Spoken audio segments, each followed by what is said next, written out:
প্রিয় চাকরি প্রত্যাশী বন্ধুরা, আজকে কথা বলবো পল্লী বিদ্যুৎ সমিতির নিয়োগ বিজ্ঞপ্তি নিয়ে। আপনারা যদি আমাদের চ্যানেল নতুন হয়ে থাকেন তাহলে চ্যানেলটি সাবস্ক্রাইব করে বেল আইকনে অল প্রেস করে রাখুন এবং ফেসবুক পেজে গিয়ে ফেসবুক পেজে একটা লাইক দিয়ে এবং আপনাদের যদি চাকরি সংক্রান্ত কোনো নিউজের আপডেট জানার প্রয়োজন হয় তাহলে মেসেঞ্জারে মেসেজ দিয়ে রাখতে পারেন।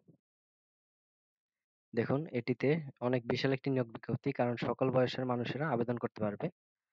এটির সার্কুলারের সময় হচ্ছে 17 এপ্রিল 2025, আর আবেদনের শেষ তারিখ হচ্ছে 15 মে 2025 পর্যন্ত। এটি একটি সরকারি চাকরি। এটি জব ক্যাটাগরি টোটাল 4-2-2, অর্থাৎ টোটাল 8টা। শিক্ষাগত যোগ্যতা অষ্টম, এসএসসি এবং এইচএসসি এবং স্নাতক পাস সকলেই আবেদন করতে পারবে এবং নারী ও পুরুষ উভয়ই আবেদন করতে পারবে। বয়স সীমা সাধারণত 18 থেকে 30, আর যদি আপনি কোটা প্রার্থী হয়ে থাকেন তাহলে 18 থেকে 32। বেতন গ্রেড 15,500 টাকা সর্বনিম্ন এবং সর্বোচ্চ 39,170 টাকা। আবেদন করার পদ্ধতি সরাসরি অথবা ডাকযোগে সার্কুলার অনুযায়ী।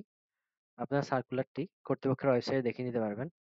আর আমাদের ওয়েবসাইটের লিংক আমরা ভিডিও ডেসক্রিপশনে দিয়ে দেবো, সাথে আমাদের ফেসবুক পেজের লিংকও দিয়ে দেবো। আপনারা কোনো কিছু না বুঝলে আমাদেরকে মেসেজে জিজ্ঞাসা করতে পারেন। তো চলুন দেখে নেই এই নিয়োগ বিজ্ঞপ্তিতে কি কি রয়েছে। এটার টোটাল পদসংখ্যা 1200+।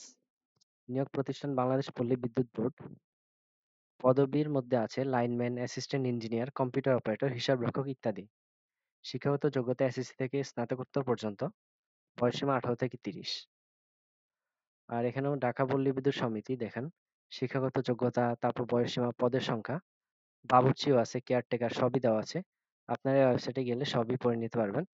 আর আপনাদের যদি পিডিএফটা দেখার দরকার থাকে তাহলে এখান থেকে পিডিএফটাও দেখতে পারেন। এখানে মানিকগঞ্জ পল্লী বিদ্যুৎ সমিতি আলাদা নিয়োগ বিজ্ঞপ্তি দেওয়া হয়েছে।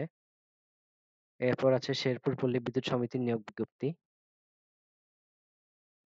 এরপর রয়েছে মানব সম্পদ পরিদপ্তরের নিয়োগ বিজ্ঞপ্তি। তো ওয়েবসাইটের লিংক থেকে আপনারা এই সবগুলো নিয়োগ বিজ্ঞপ্তি দেখে নিতে পারেন।